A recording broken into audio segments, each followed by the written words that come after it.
Central tendency वो averages हैं जो हमें सिर्फ और सिर्फ फॉर्मूला से मिलती हैं, और पोजीशनल एवरेजेस वो हैं, सबसे पहले है अरिथमेटिक मीन, मीडियन। हम स्टार्ट करने जा रहे हैं अरिथमेटिक मीन से। अरिथमेटिक मीन,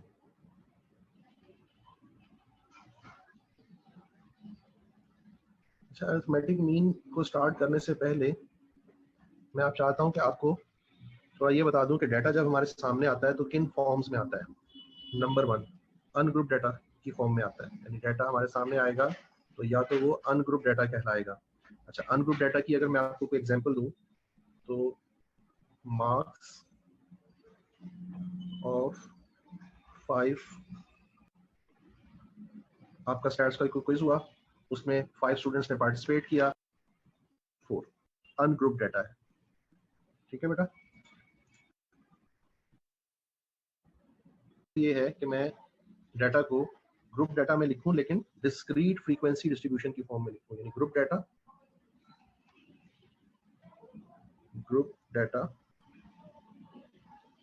और ग्रुप डाटा में फिर मेरे सामने 2 फॉर्म्स हैं। Number 1, discrete frequency distribution. ठीक है, अच्छा, डिस्क्रीट फ्रीक्वेंसी डिस्ट्रीब्यूशन कुछ इस तरह से है कि उसमें मेरे पास डाटा x और f की फॉर्म में आता है। फॉर एग्जांपल यहाँ पे मेरे पास वैल्यूज हैं 2, 3, 5, 7 एंड 9, और इसके अगेंस्ट फ्रीक्वेंसी है 5, 8, 12, 7 एंड 2। ये मेरे पास जो डाटा टाइप है, यानी इस तरह से जब मेरे सामने डाटा आएगा तो इसको मैं कहूंगा ये डिस्क्रीट फ्रीक्वेंसी डिस्ट्रीब्यूशन है। और आगे चलते हैं, एक और हमने फॉर्म जो पढ़ी थी डाटा की, वो थी continuous frequency distribution. Continuous frequency distribution, इसके लिए हमारे पास क्लासेस बनी हुई होंगी। मार्क्स का एक डाटा था हमारे पास, let's say 10 to 19, 20 to 29, 30 to 39, 40 to 49, 50 to 59, उसमें यहीं तक लिख रहा हूँ इसको 6। तो डाटा मेरे सामने इन 3 फॉर्म्स में ही आएगा, या अनग्रुप डाटा की फॉर्म में आएगा, या फिर डिस्क्रीट फ्रीक्वेंसी डिस्ट्रीब्यूशन की फॉर्म में आएगा, या फिर कंटिन्यूअस फ्रीक्वेंसी डिस्ट्रीब्यूशन की फॉर्म में आएगा। कंटिन्यूअस फ्रीक्वेंसी डिस्ट्रीब्यूशन में एक चीज हमने और देखी थी, और वो थी open ended classification. Open ended classification के केस में हम क्लासेस को क्लोज कर दिया करते थे, उसका तरीका भी मैंने आपको बता दिया था लास्ट क्लास में। अब मैं जो है आपको इन डाटा टाइप्स के लिए अरिथमेटिक मीन कैलकुलेट करना सिखा रहा हूँ। ठीक है, तो सबसे पहले अनग्रुप डाटा। अच्छा, अब ये है कि लास्ट क्लास में मैंने आपको कुछ सिंबल्स भी बताए थे। मैंने आपको बताया था कि एक जगह पर हमने एक्स बार लिखा है, एक जगह पर हमने म्यू लिखा है। तो फिलहाल जब तक क्वेश्चन में कोई चीज मेंशन ना हो कि ये पॉपुलेशन का डाटा है या ये सैंपल का डाटा है, आप लोग उसको फिलहाल एक्स बार लिखकर काम चलाते हैं। ठीक है, यानी फिलहाल हम मीन के लिए कौन सा सिंबल यूज करेंगे, एक्स बार का। अच्छा, x bar equals to sum of x. Sum of x means observations का total divided by number of observations, यानी हमारे पास कितनी ऑब्जर्वेशंस हैं। तो हमारे पास जो एग्जांपल थी इसमें हमारे पास जो 5 स्टूडेंट्स के मार्क्स हैं वो है 19 plus 15 plus 16 plus 21 plus 24 divided by 5। इसको चेक कर लेते हैं, 19 plus 15 plus 16 plus 21 plus 24 divided by 5, 19। तो हम ये कह सकते हैं कि इस क्लास में ऑन एवरेज बच्चों ने 19 मार्क्स लिए हैं, यानी यहाँ पर बच्चों के एवरेज मार्क्स रहे हैं 19 आउट ऑफ 25। ये हमने अरिथमेटिक मीन कैलकुलेट किया है अनग्रुप डाटा के केस में।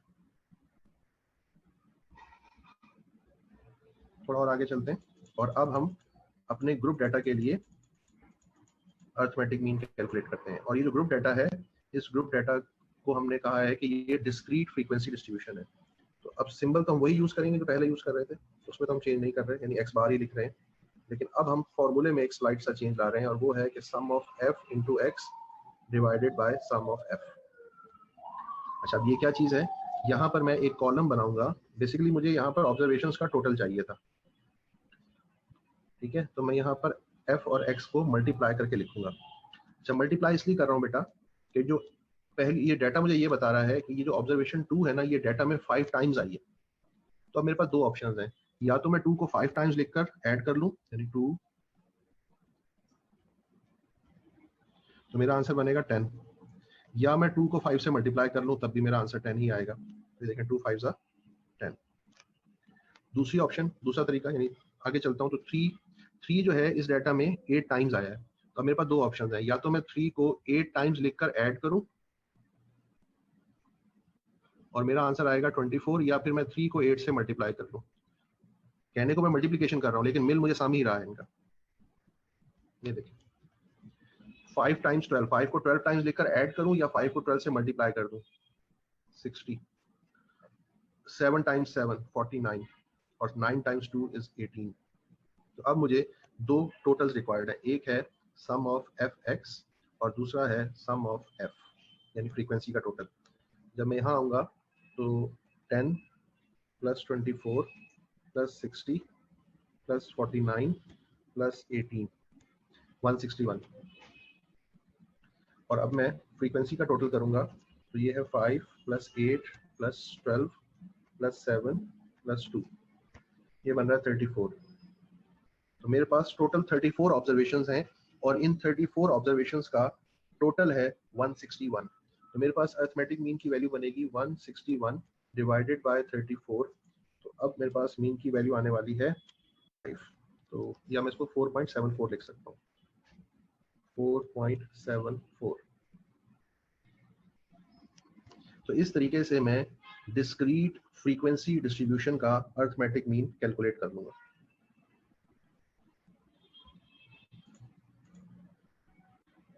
क्लियर कर डिस्ट्रीब्यूशन होती है जिसमें हमारे पास कंटिन्यूस डाटा कौन सा होता है।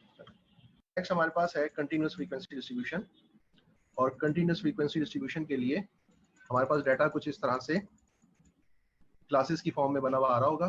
तो सबसे पहला काम हम ये करेंगे कि जब हमने मीन निकालना है, तो मीन का फॉर्मूला तो वही है जो अभी मैंने डिस्क्रीट के लिए लिखा है, यानी sum of f into x divided by sum of f, ठीक है।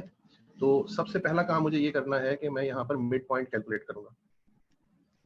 अच्छा, मिड पॉइंट कैसे कैलकुलेट होते हैं, पहली जो मेरे पास क्लास है वो है 10 और 19, यानी 10 plus 19 divided by 2, 10 plus 19 divided by 2, तो ये आएगा 14.5। ये पहला मिड पॉइंट मुझे मिल गया 14.5। 20 प्लस 29 डिवाइडेड बाय 2, ये देखें यहाँ पे मैं करके भी दिखा देता हूँ, 20 प्लस 29 डिवाइडेड बाय 2, तो ये आ जाएगा 24.5। 24.5, ये 34.5, और ये 44.5 एंड ये 54.5। तो अब अगर आप देखें तो जो मेरा कंटिन्यूस फ्रीक्वेंसी डिस्ट्रीब्यूशन वाला डाटा था वो दोबारा एक्स और एफ की फॉर्म में आ चुका है, ये देखें। तो मुझे यहाँ पर एक कॉलम बनाना है एफ इंटू एक्स का, यानी इनको मल्टीप्लाई करूंगा और आगे लिखता जाऊंगा। तो पहली वैल्यू है 4 टाइम्स 14.5, बेटा ये आ रहा है 58। नेक्स्ट है 7 टाइम्स 24.5, तो ये बन रहा है 171.5, 171.5। नेक्स्ट है 15 मल्टीप्लाइड बाय 34.5, 517.5, 517.5। नेक्स्ट है 6 इंटू 44.5 इज 267, 267, और फिर 52 सम ऑफ एफ का। कैलकुलेटर उठा लेते हैं, पहले फ्रीक्वेंसी 33 और अब 1068.5, ये दोनों टोटल मुझे मिल गए, और अब इनको मैं यहाँ पुट करने वाला हूँ। तो 1.2.3 से मैं कंटिन्यूस फ्रीक्वेंसी डिस्ट्रीब्यूशन, यानी अरिथमेटिक मीन बहुत इंपॉर्टेंट प्रॉपर्टीज है, इन प्रॉपर्टीज के ऊपर ही मैक्सिमम क्वेश्चन आते हैं, ठीक है। इसलिए इनको समझना और इनकी प्रैक्टिस करना बहुत इंपॉर्टेंट है। नंबर 1 हम बात कर रहे हैं प्रॉपर्टीज की। deviations, sum of deviations of observations from their mean is 0. Observations, जब सम ऑफ डेविएशंस लेते हैं ऑब्जर्वेशंस का फ्रॉम देयर मीन, तो ये हमेशा 0 आएगा. इस चीज को सिंबॉलिक रिप्रेजेंटेशन में अगर हम लिखना चाहें तो हम यूं लिख सकते हैं, sum of x minus x bar. X bar क्या है? मीन. और इसका सम जो है वो 0 आता है. अच्छा, ये इसको जरा पढ़ कर देखते हैं ना. ये जो सिंबॉलिक रिप्रेजेंटेशन में हमने लिखा हुआ है, इसी को अगर मैं इनवर्स लिखूंगा तो जो ऊपर वाली डेफिनेशन है वो बन रही है. ये सम का साइन है, तो ये है सम ऑफ डेविएशंस. अच्छा, ये x में से जब मैं x बार को माइनस करता हूं तो ये कहलाता है डेविएशन. ये है सम, ये है डेविएशन. तो सम ऑफ डेविएशन फिर लिखा हुआ है ऑफ ऑब्जर्वेशंस, यानी x फ्रॉम देयर मीन, यानी x बार में से इज 0 इक्वल्स टू 0. तो ये है sum of observations from their mean is 0.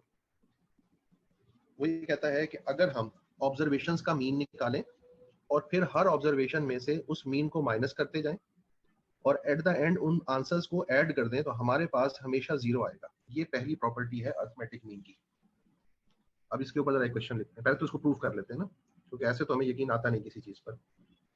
2, 4, 6, 8 लेंगे ताकि हम मीन कैलकुलेट कर सकें कि इन ऑब्जर्वेशंस का मीन की वैल्यू आएगी 6. इन ऑब्जर्वेशंस का मीन आ गया 6.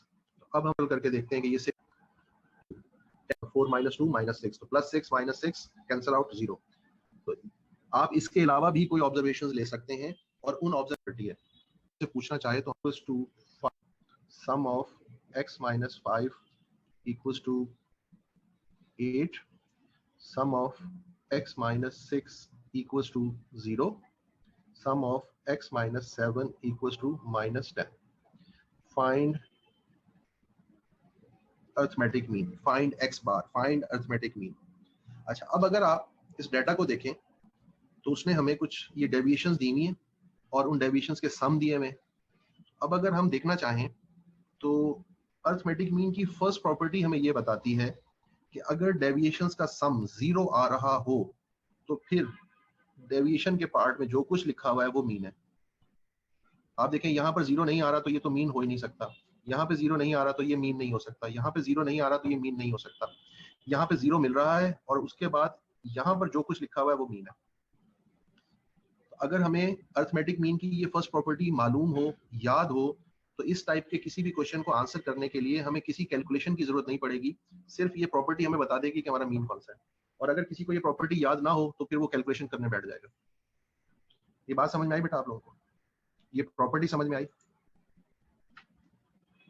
एक मिनट, बिटवीन डिस्टेंस, ये भाई किसी ने इतना लंबा चौड़ा सा क्वेश्चन पूछा हुआ, तो अगर इसको समझने तो क्या करें. Sir, we identify the difference between discrete and continuous as the midpoint and frequency both will be given in discrete data. Meanwhile, we have to calculate midpoint for continuous. Correct? Yes, you are absolutely correct, beta.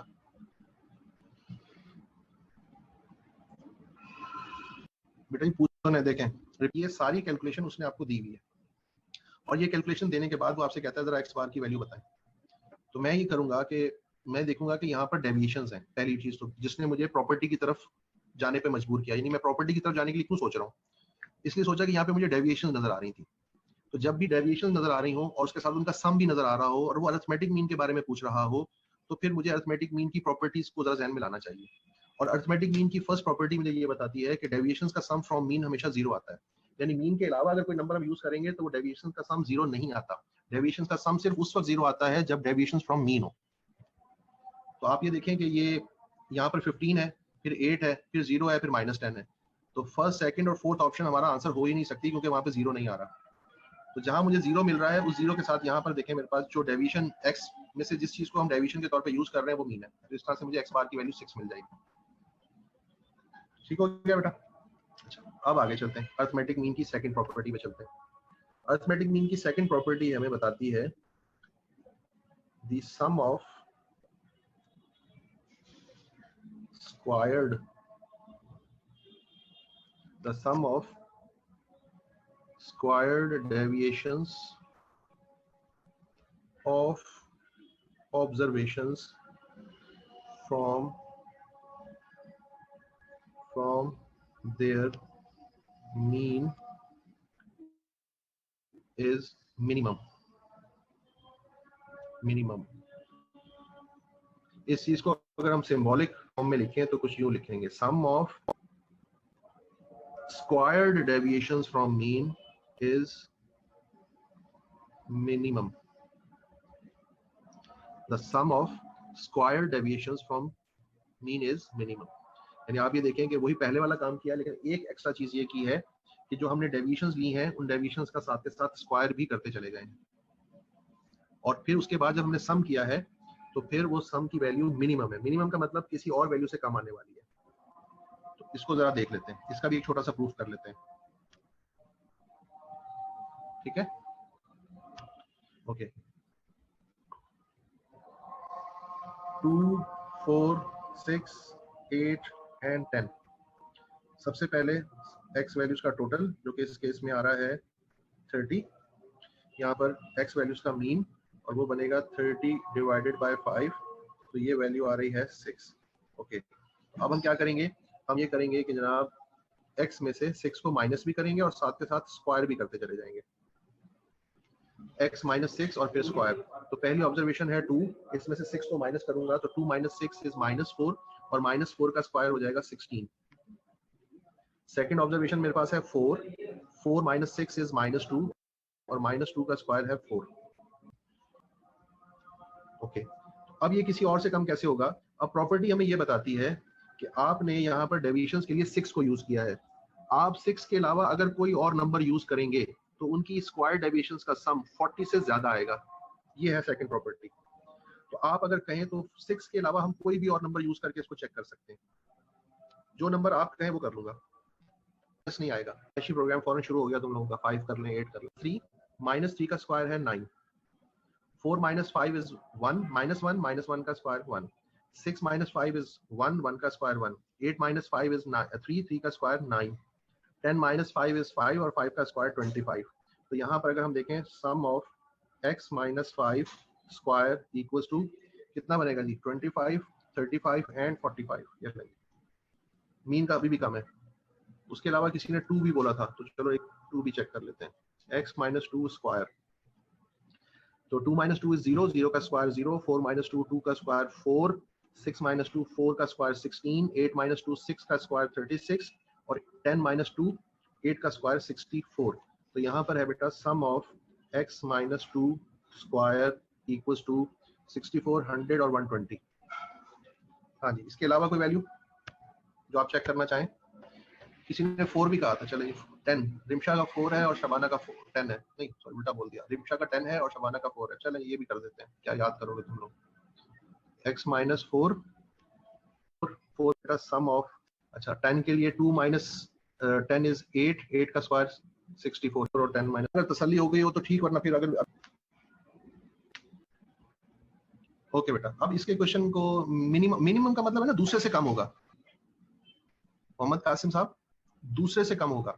यानी आप ये देखें ना, इधर आ जाए, 6 का जो है ना टोटल वो 40 आया, हमने 5 लिया, 5 मीन नहीं था तो उसका 45 आया, 2 से किया तो 120 आया, 4 से किया तो 60 आया, 10 से किया तो 120 आया, 6 से किया तो 40 आया। तो 6 मीन था, इसलिए इसकी स्क्वायर डेविएशन का सम बाकी सबसे कम आ रहा है। 6 square equals to 120, sum of x minus 4 square equals to 60, find x bar. बोलो x बार, कौन बताएगा x बार इस क्वेश्चन? तो अरिथमेटिक मीन की सेकंड प्रॉपर्टी ये हमें ये बताती है 20, 60, 45, 40 ये सबसे कम है, तो इसका मतलब है यहाँ जो कुछ लिखा हुआ है वो मीन है। हाँ जी, कुछ समझ तो नहीं आ गया?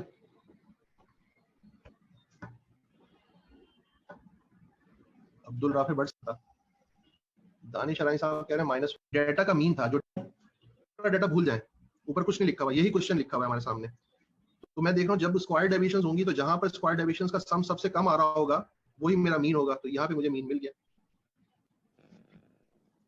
ठीक है बेटा, थोड़ा और आगे चलते हैं।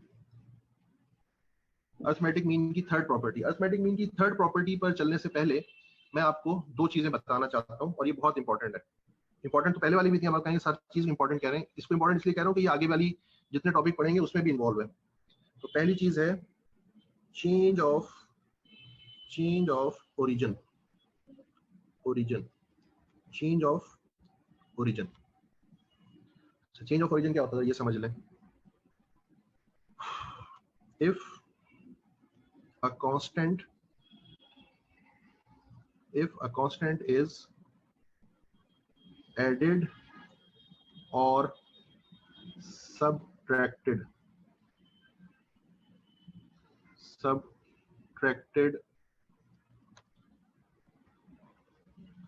from every observation of the data। अगर डेटा की हर ऑब्जर्वेशन में कोई कांस्टेंट वैल्यू हम ऐड कर दें या कोई कांस्टेंट वैल्यू सबट्रैक्ट कर दें तो इस प्रोसेस का नाम है चेंज ऑफ ओरिजिन। कैसे? मिसाल के तौर पर मेरे पास x की वैल्यूज हैं मशहूर जमाना 2, 4, 6, 8 एंड 10 और अब मैं एक नया वेरिएबल बना रहा हूँ y। कैसे बना रहा हूँ? x+5 से। x+5 कहाँ से आया? मैंने एग्जांपल के तौर पर लिया, कोई इसके अलावा भी कुछ हो सकता है। अच्छा, फिर मैंने एक और वेरिएबल बनाया z, वो मुझे मिल रहा है x-2 से।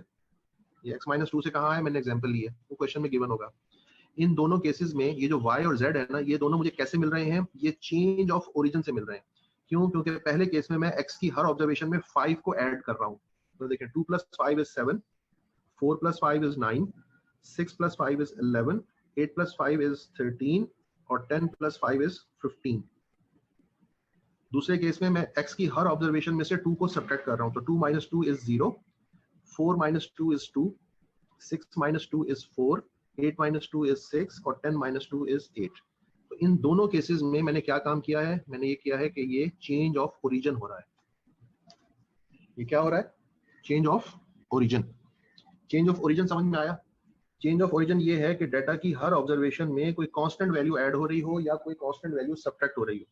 जो वैल्यू ऐड या सब्ट्रैक्ट हो रही है उसका कांस्टेंट होना सेम है, जरूरी है।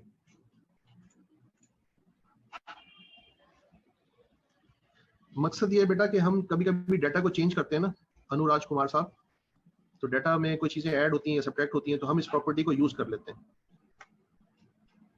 फायदा भी आएगा बेटा, भी सिर्फ 2 मिनट रुक जाएं आप जरा। तो जब हम हमारी जो स्टेट, तो इन दोनों केसेस में और सब्ट्रैक्ट फ्रॉम डाटा, तो इस 4, 6, 8 एंड 10 और अब मैं एक नया वेरिएबल बना रहा हूँ y। कैसे बना रहा हूँ? x+5 से। x+5 कहाँ से आया? मैंने एग्जांपल के तौर पर लिया, कोई इसके अलावा भी कुछ हो सकता है। अच्छा, फिर मैंने एक और वेरिएबल बनाया z, वो मुझे मिल रहा है x-2 से। ये x-2 से कहाँ है? मैंने एग्जांपल लिया, वो क्वेश्चन में गिवन होगा। इन दोनों केसेस में ये जो y और z है ना, ये दोनों मुझे कैसे मिल रहे हैं? ये चेंज ऑफ ओरिजिन से मिल रहे हैं। क्यों? क्योंकि पहले केस में मैं x की हर ऑब्जर्वेशन में 5 को ऐड कर रहा हूँ। तो देखिए 2 + 5 is 7, 4 + 5 is 9, 6 + 5 is 11, 8 + 5 is 13 और 10 + 5 is 15। दूसरे केस में मैं x की हर ऑब्जर्वेशन में से 2 को सब्ट्रैक्ट कर रहा हूँ। तो 2 - 2 is 0, 4 - 2 is 2, 6 - 2 is 4, 8 - 2 is 6 और 10 - 2 is 8। तो इन दोनों केसेस में मैंने क्या काम किया है? मैंने ये किया है कि ये चेंज ऑफ ओरिजिन हो रहा है। ये क्या हो रहा है? Change of origin. Change of origin समझ में आया? चेंज ऑफ ओरिजिन ये है कि डाटा की हर ऑब्जर्वेशन में कोई कांस्टेंट वैल्यू ऐड हो रही हो या कोई कांस्टेंट वैल्यू सब्ट्रैक्ट हो रही हो। जो वैल्यू ऐड या सब्ट्रैक्ट हो रही है उसका कांस्टेंट होना सेम है, जरूरी है।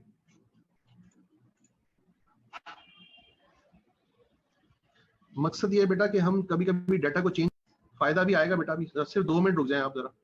तो जब हम हमारी जो कैलकुलेशन है ना, वो बहुत आसान हो जाती है इस प्रॉपर्टी की वजह से। मैं अभी रिपीट भी कर देता हूँ। या क्या अरिथमेटिक मीन बाय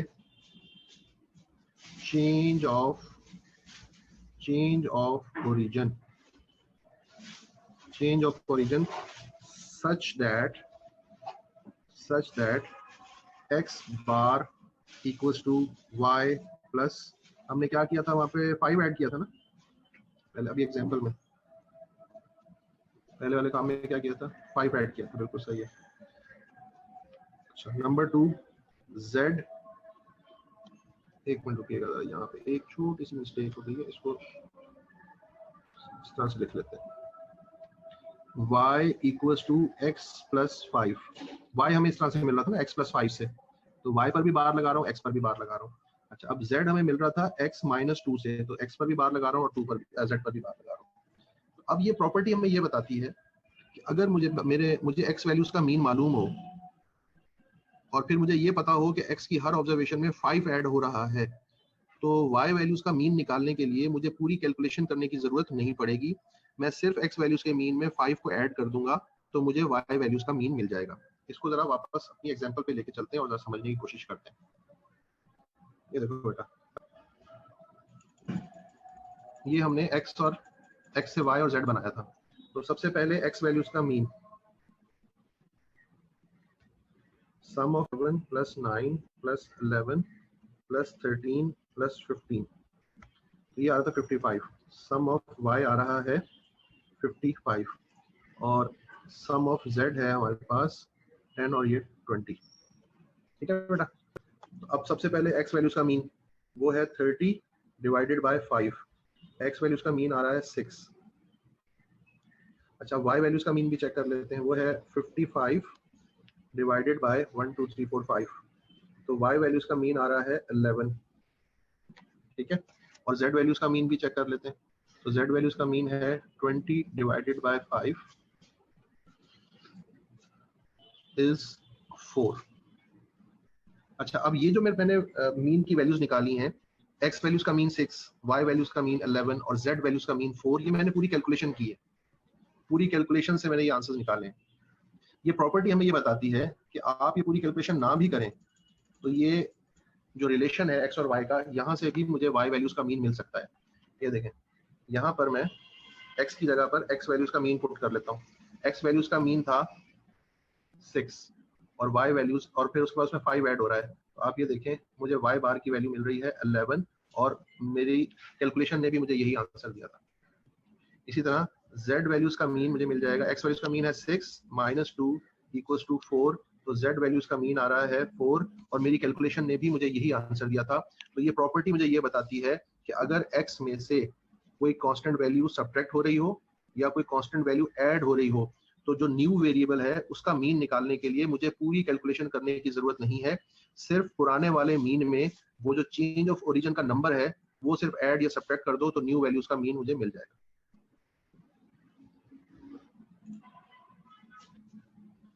दानिश बेटा, आप समझ में आया किसका क्या फायदा है, ताकि मैं आपको आंसर।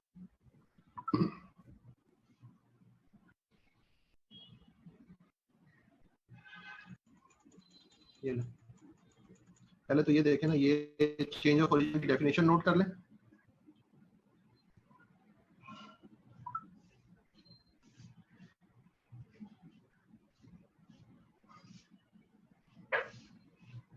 उसके बाद ये वाला पार्ट नोट करें, कैलकुलेशन वाला पार्ट।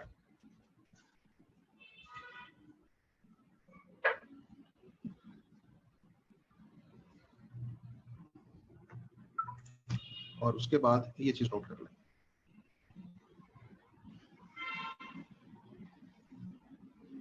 आगे चलो बेटा।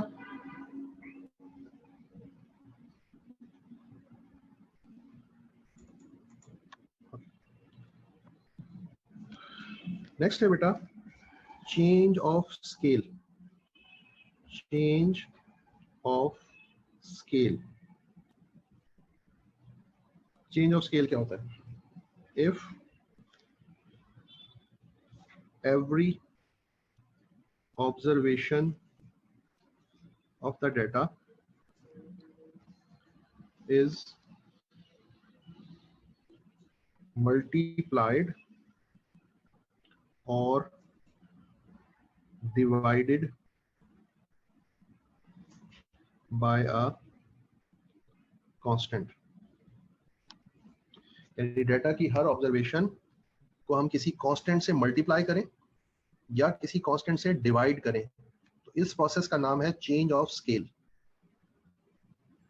ठीक, अच्छा, अब ये चेंज ऑफ स्केल कैसे काम करेगा, ये देखें, x 2 4 6 8। चेंज ऑफ स्केल कैसे काम करेगा, ये देखें, x 2 4 6 8 एंड 10। यहाँ पर आ जाए बेटा y, लेट्स से 3x, हम ऑब्जर्वेशन को 3 से मल्टीप्लाई किया तो हमें ये मिल रहा है, और लेट्स से z हमें मिल रहा है x अपॉन 2 कर देते हैं, x अपॉन 2। अब क्या होगा, 3x का मतलब है 3 2 6, 3 4 12, 3 6 18, 3 8 24 और 3 10 30। और x अपॉन 2 का मतलब है हर ऑब्जर्वेशन को 2 से डिवाइड कर रहे हैं, तो ये 2 डिवाइड बाय 2 1, ये 2, ये 3, ये 4 और ये 5। यहाँ पर हम सम ऑफ x ले रहे हैं, तो सम ऑफ x था 30, सम ऑफ y चेक कर लेते हैं यहाँ पर, 30 plus 24 plus 18 plus 12 plus 6 is 90, और ये है जी 5 10 और 15, sum of z is 15। x values का मीन क्या था, 30 डिवाइडेड बाय 5, तो x वैल्यूज का मीन था 6, y वैल्यूज का मीन है 90 डिवाइडेड बाय 5, तो ये आएगा 18 आई गेस, ये 90 18 आ जाएगा, 90 डिवाइडेड बाय 5 18 सॉरी, तो y बार इज 18, और z बार वो है जी 15 डिवाइडेड बाय 5, तो ये आ जाएगा 3। ठीक हो गया जी, x बार मिल गया, y बार मिल गया और z बार भी मिल गया। ये किया क्या था हमने, चेंज ऑफ स्केल। तो अब change of scale arithmetic mean को कैसे अफेक्ट करता है, arithmetic mean is affected bye change of scale such that,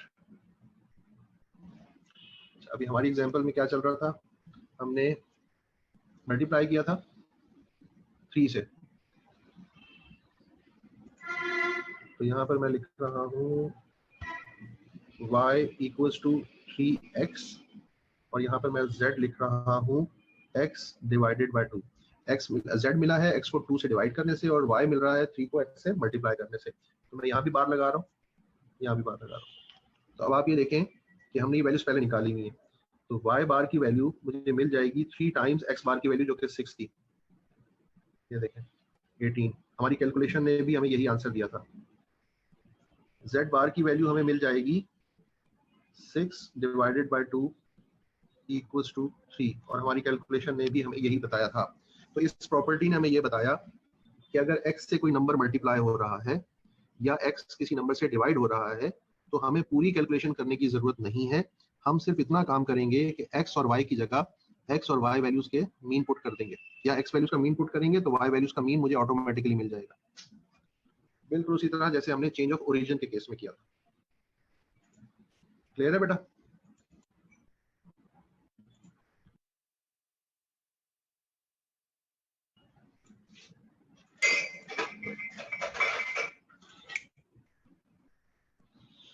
अच्छा जी, एक मिनट मेरा, क्या हो गया आज को,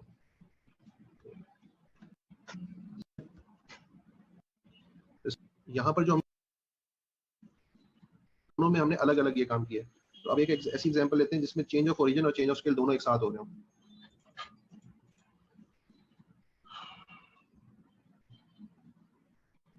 लेट्स से x है हमारे पास 2 4 6 8 और 10, और y हमारे पास है 3x प्लस 2।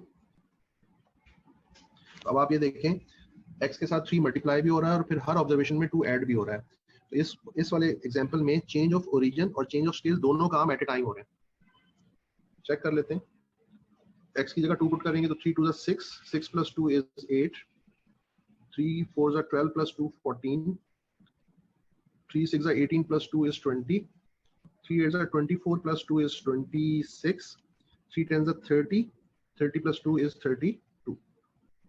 यहाँ पर सम ऑफ x आ गया और यहाँ पर सम ऑफ y आ गया, दोनों ये तो था 30 और उसका टोटल कर लेते हैं, 8 प्लस 14 प्लस 20 प्लस 26 प्लस 32, ये आ रहा है बेटा 100। यहाँ पर x वैल्यूज का मीन ले लेंगे, 30 डिवाइडेड बाय 5, तो x वैल्यूज का मीन आ रहा है 6 और y वैल्यूज का मीन आ रहा है 100 डिवाइडेड बाय 5, ये बन रहा है जी 20। ठीक है, अब हमारे पास जो रिलेशन है y और x का, y equals to 3x plus 2, तो इसमें अगर मैं x और y की जगह इनके मीन पुट कर दूं, तो अब y वैल्यूज का मीन लेने के लिए मुझे पूरी कैलकुलेशन की जरूरत नहीं है, सिर्फ x की जगह x वैल्यूज का मीन पुट कर दूंगा। 3 6 18, 18 प्लस 2 इज 20।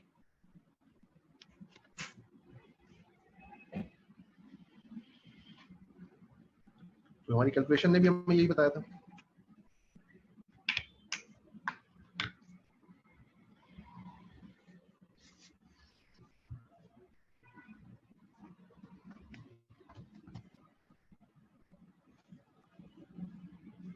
यहाँ तक अगर हम लोग क्लियर हैं, हमें कोई कंफ्यूजन कोई प्रॉब्लम नहीं है, तो फिर हम इससे आगे चलते हैं।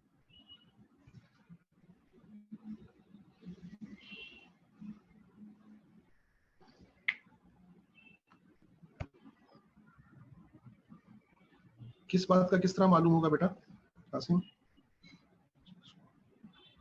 व्हाट इज दिस कॉल्ड, किसके बारे में पूछ रहे हो बेटा? एग्जाम में क्वेश्चन अभी मैं दिखाता हूँ बेटा। ये पीडीएफ, आर्यन भाई कह रहे हैं कि पीडीएफ भेज दीजिएगा। ठीक हो गया जी आर्यन भाई, भेज देंगे आपको। और कुछ? आपको एक क्वेश्चन अभी दिखाता हूँ, चलें, ये जिसमें ये दोनों काम, यानी एग्जाम में कैसे क्वेश्चन आएगा वो भी दिखाता हूँ आपको अभी। वैसे तो आप लोग थोड़े से ना बेसब्रे हो, लेकिन चलो खैर कोई बात नहीं, जल्दी बहुत होती है तुम लोगों को, कहते हो बस अभी सब कुछ करा दो हमें, लेकिन फिर भी कोई बात नहीं, मैं करा देता हूँ, दिखा देता हूँ। ये देखो, ये देखो बेटा,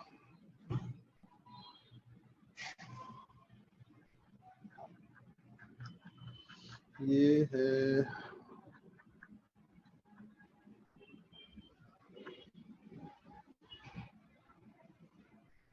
ये बुक, तो मैंने भेजी भी ना आप लोगों को। लो जी, ये क्वेश्चन आ गया आपके सामने, क्वेश्चन नंबर 32 देखें, सबके सामने आ रहा है।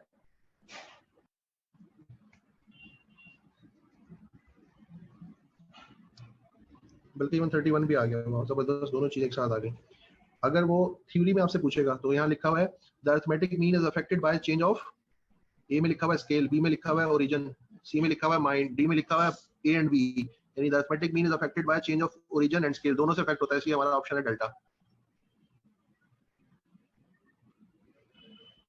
क्वेश्चन नंबर 32 में कहता है if x bar is 8, y equals to 3x plus 6, then y bar equals to, तो हमें मालूम है कि y बार जो है वो 3 टाइम्स x बार प्लस 6 के इक्वल होगा। तो अब x बार की जगह सिर्फ 8 पुट कर देना, तो 3 times 8 plus 6, 24 plus 6 is 30, delta option. हाँ जी, समझ में आया बेटा क्वेश्चन? ये कैसे क्वेश्चन आएंगे change of origin change of scale के, और उसको हम कलेक्टिवली कहते हैं change of origin and scale.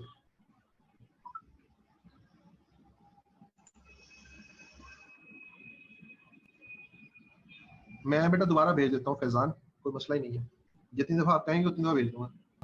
6 क्यों लिया है? अच्छा, 6 बेटा इसलिए लिया हुआ है कि कौन सा 6 मैंने क्यों लिया है, ये देखें ना बेटा, इक्वेशन में देखें आप इसकी, अगर आप क्वेश्चन नंबर 32 की बात ही कर रहे थे तो x की जगह मैंने मीन वैल्यू पुट की, 3 से मल्टीप्लाई किया, 6 उसमें ऐड कर दिया, आंसर आ गया।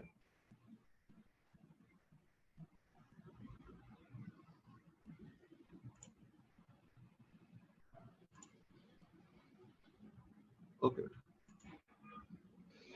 मैं अभी भेज देता हूँ बेटा, बस क्लास खत्म होने दो फिलहाल, तो मैं आपको मतलब बता रहा हूँ ना, प्रॉपर्टी पढ़ा रहा हूँ, फिर इसमें क्वेश्चंस भी करवाऊंगा आपको। इस तरह से होगा कि कुछ क्वेश्चंस मैं करवाऊंगा, कुछ आपको दूंगा, तो पहले आपको पता चलेगा मैं क्वेश्चन कैसे सॉल्व करने, उनको अटेम्प्ट कैसे करना है, उसके बाद फिर आप लोग ट्राई करते रहेंगे, और फिर जो आपसे नहीं होगा वो मैं बता दिया करूंगा इंशाल्लाह। ठीक है, मैं भेज देता हूँ बेटा, दानिश बेटा भेज देता हूँ, सिर्फ थोड़ी देर सांस ले लो तुम लोग। हाँ देखो, फातिमा ने कहा सेंड की है, लेकिन हो सकता है कुछ लोगों ने बाद में ग्रुप ज्वाइन किया हो, खैर होगी। आगे चलें, अगली प्रॉपर्टी पे चलें, यहाँ तक की जो प्रॉपर्टीज है वो क्लियर है ना?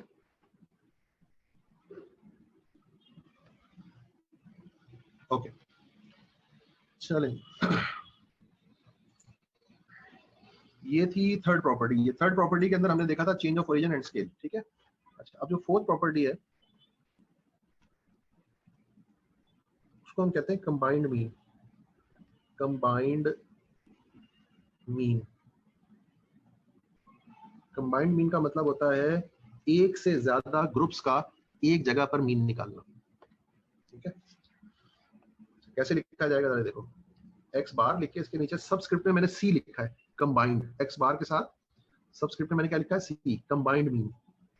ये क्या है, n1 x1 बार, n2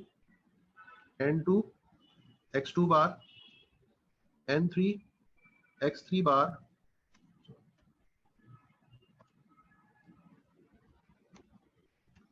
प्लस, और इस तरह से आप इसको n x n bar divided by n1 plus n2 plus n3, और इस तरह से आप, ये मैंने जनरल फॉर्म में लिखा है कि अगर मेरे पास n ग्रुप्स हों तो उनका एक जगह पर मीन कैसे निकाला जा सकता है। तो इसको थोड़ा सा शॉर्ट फॉर्म में लेकर आते हैं। फॉर, अगर मेरे पास दो ग्रुप्स हो, फॉर टू ग्रुप्स,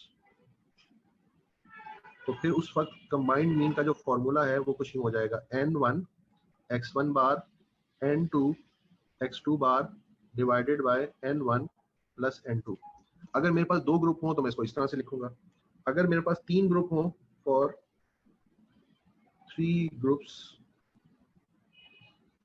तो फिर मैं उसको इस तरह से लिखूंगा, n1 x1 bar n2 x2 bar n3 x3 bar divided by n1 plus n2 plus n3। समझ में आ रहा है? दो ग्रुप थे तो कैसे लिखा, तीन ग्रुप था तो एक ऐड कर लिया। अगर फॉर एग्जांपल चार ग्रुप्स हो तो फिर कैसे लिखूंगा, फॉर फोर ग्रुप्स, थ्री, तीन, चार, ये इस तरह से है बेटा। सेक्शन ए है, सेक्शन ए में हमारे पास जो है वो 5 स्टूडेंट है, तो थोड़ा कम रखेंगे ना, 5 स्टूडेंट है और उनका एग्जाम हुआ है। आउट ऑफ 50 उनके मार्क्स हैं 40, 35, 27, एक बच्चे ने 50 भी लिए हैं, और फिर है इस सेक्शन बी में 42, ठीक है, बात है 5 प्लस 27 प्लस 50 पर मैं x1 बार आ जाएगा बेटा 30, अरे वाह 48, तो ये आ रहा है बेटा 189 divided by 189 divided by 5 is 37.8, 37.8। Okay, तो अब क्या है सिचुएशन, अब सिचुएशन ये है कि सर ने पूछा सर बच्चों का रिजल्ट कैसा रहा, तो मैं कहूंगा सर एवरेज। तो कहेंगे सर एक काम करें, जरा दोनों ग्रुप्स की ना एक ओवरऑल परफॉर्मेंस बना के दे दें कि दोनों ग्रुप्स ने ऑन एवरेज कितने मार्क्स लिए, दोनों ग्रुप्स ने मिलाकर, तो मेरे लिए मसला हो जाएगा। मैं क्या करूंगा, पहले तो दोनों की इन्फॉर्मेशन को एक जगह पर लेकर आऊंगा, यहाँ लिखना शुरू करूंगा। ये है जी 10, नहीं 10 नहीं था, कितनी वैल्यू थी, लो जी 40, 37, दोनों ऑप्शन है मेरे पास। फिर क्या किया है, पूरा पूरा डाटा उठाया है। दो ग्रुप्स हैं तो फॉर्मूला क्या रहेगा, n1 x1 bar n2 x2 bar divided by n1 plus n2। ठीक है, अच्छा n1 है 5, x1 बार था 36.8 प्लस n2 प्लस 5, तो इस, हाँ बेटा समझ में आई बात, लेकिन उसमें प्रॉब्लम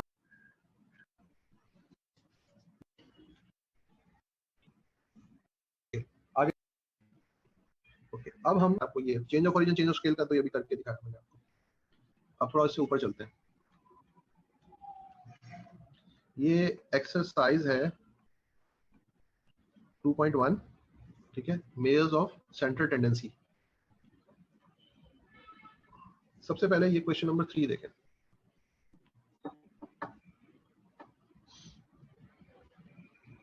क्वेश्चन 3 को जरा पढ़ता हूं मैं आप लोगों के लिए।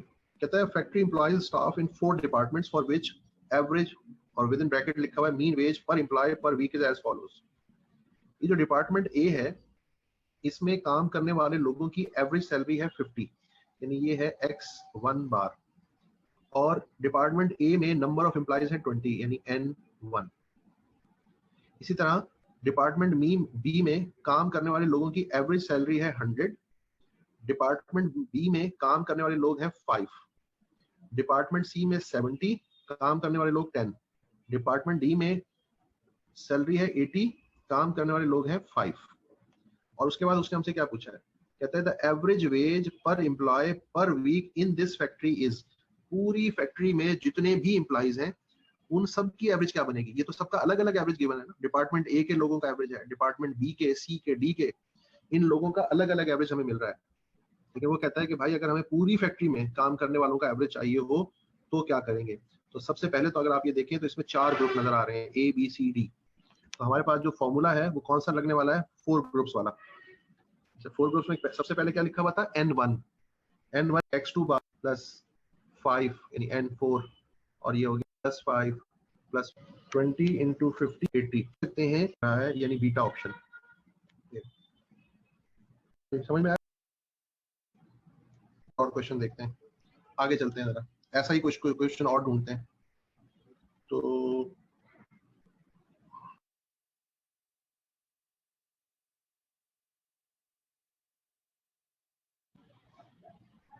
Question number 33। अच्छा, क्वेश्चन नंबर 33 में सबसे पहले तो एक करेक्शन है, और वो करेक्शन ये है कि यहाँ पर 10 लिखा हुआ है ना, ये 10 नहीं है, ये 100 है। In the subject of mathematics the mean marks got by 275 students is 47। Total 275 students के जो मार्क्स आए ना ऑन एवरेज वो 47 है। ऑफ देम का मतलब है इस 275 में से the mean of the top 75 students was found to be 59। Top के जो 75 स्टूडेंट्स हैं जिनके मार्क्स सबसे ज्यादा थे क्लास में, उनका एवरेज है 59। And the mean of the last 100 was found to be 28। और जो लास्ट के 100 थे उनका मीन है 28। तो टॉप के 75, लास्ट के 100, तो दरमियान में 100 बचने चाहिए थे, यहाँ गलती से 10 लिखा गया है। पहले तो करेक्शन हो गई। दूसरी बात ये कि इस क्वेश्चन में कितने ग्रुप्स इन्वॉल्व है, टॉप का 75 एक, लास्ट के 100 दो, और दरमियान के 100 3। इसका मतलब है यहाँ पे 3 ग्रुप इन्वॉल्व हैं। तो अब जो हमारा फॉर्मूला लगने वाला है वो 3 ग्रुप्स वाला लगने वाला है। यहाँ पे लिख देता हूँ, n1 x1 bar, n2 x2 bar, n3 x3 bar divided by n1 plus n2। Total का एवरेज गिवन है, तो टोटल का एवरेज यहाँ पर होता है, यानी ये है 40। फिर है लास्ट के 100, तो लास्ट के 100 का एवरेज था 28। तो फिर दरमियान के जो 100 बचे, 100 प्लस n3 यानी 100 बार मल्टीप्लाई हो जाएगा। तो 12925 माइनस 4400 इक्वल्स टू 100x2 बार। लोग थे ना जिन्होंने एवरेज मार्क्स लिए थे, उनका एवरेज था 57 डेल्टा।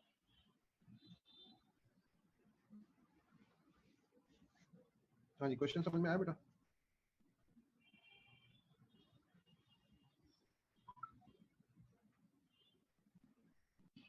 तीन ग्रुप बन गए, टॉप 2 प्लस n3। उसके बाद तो सिर्फ इक्वेशन को सॉल्व किया मैंने, एक इक्वेशन को सिंपली मैंने सॉल्व किया। अभी आप कर लो, आप सॉरी यहाँ पे ये क्लास में ही करेंगे क्वेश्चंस, ताकि आप लोग साथ साथ रहें। फिर आपको बस सिर्फ आपने करना ये है कि जो इस क्लास में हमने पढ़ा है और इस क्लास में जो क्वेश्चंस किए हैं, सिर्फ उन क्वेश्चंस को एक दफा खुद अपने हाथों से कर लेना। आपके जहन में होंगी तो क्वेश्चंस को समझना और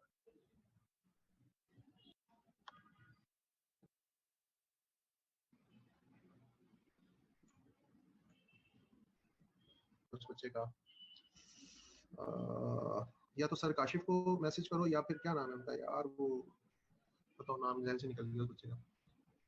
अच्छा हाँ, हसन को कहो, या फिर वो बासित, था उनको कहो बेटा, वो ये चीजें वो मैनेज करते हैं। तो क्योंकि टीचर्स की टाइमिंग का भी उनको आइडिया होता है, तो वो आपको देख कर कुछ बता सकते हैं इस बारे में।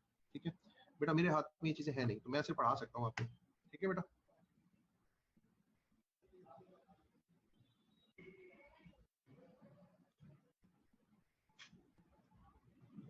तो किया था और एक क्वेश्चन भी देखा था। हाँ हाँ बेटा, पूछ लो, कोई क्वेश्चन पूछ लो। सर प्रॉपर्टी थी चेंज ऑफ ओरिजिन की, तो मैं पूछना चाह रहा हूँ कि उसको चेंज ऑफ ओरिजिन क्यों कहा जा रहा है। प्रॉपर्टी तो समझ आ गई, लेकिन चेंज ऑफ ओरिजिन क्यों कह रहे हैं, मतलब ओरिजिन क्या है उसके अंदर। ओरिजिन, हाँ ओरिजिन का मतलब होता है एक नंबर से स्टार्ट हो रहे होते हैं ना, तो बेसिकली वो जो काउंटिंग है, अगर आप उसको नंबरिंग नंबर्स लाइन पर लिखकर देखें तो वो आगे चला जाता है। फॉर एग्जांपल 1 2 3 4 है, तो 1 2 3 4 में अगर मैं 5 ऐड कर दूंगा तो 1 जो है वो 5 ऐड होने के बाद 6 आ जाएगा, यानी वो 6 से स्टार्ट हो जाएगी काउंटिंग, तो उसका ओरिजिन चेंज हो जाएगा। ठीक है। और सर स्केल वाली प्रॉपर्टी को भी इसी तरह से बता दें कि उसका चेंज ओवर स्केल क्यों स्केल कह रहे हैं। स्केल में भी यही होगा बेटा कि वो मल्टीप्लीकेशन होती है ना, तो उसका स्केल टाइम्स चेंज हो जाएगा। जैसे हम कहते हैं ना ये इतने टाइम्स हो गया, अगर 2 से मल्टीप्लाई किया है तो हम कहते हैं डाटा 2 टाइम्स हो गया, उसका स्केल चेंज हो गया। बता दें मतलब ये कंक्लूड कैसे हुआ होगा, मतलब दो। ये देखो जरा, तमीन का अगर बेसिक फॉर्मूला है, सम ऑफ एक्स है मेरे पास, देख रहा हूँ, तो अब आप ये देखें, ये 5 को जब मैं यहाँ जाकर मल्टीप्लाई करूंगा ना, तो मुझे सम ऑफ एक्स मिलेगा 6 इंटू 5 इक्वल्स टू 30। ठीक है, तो 6 देखें क्या चीज है, एक्स बार, और 5 क्या चीज है, एन। तो देखें यही तो लिखा हुआ है, n1 into x one bar equals to sum of x. वहां से मुझे सम ऑफ एक्स मिल जाएगा, पहले ग्रुप का सम मिल जाएगा, तो मीन बन जाएगा। आप हैं मेरे साथ? जी आ गया सर, समझ आ गया।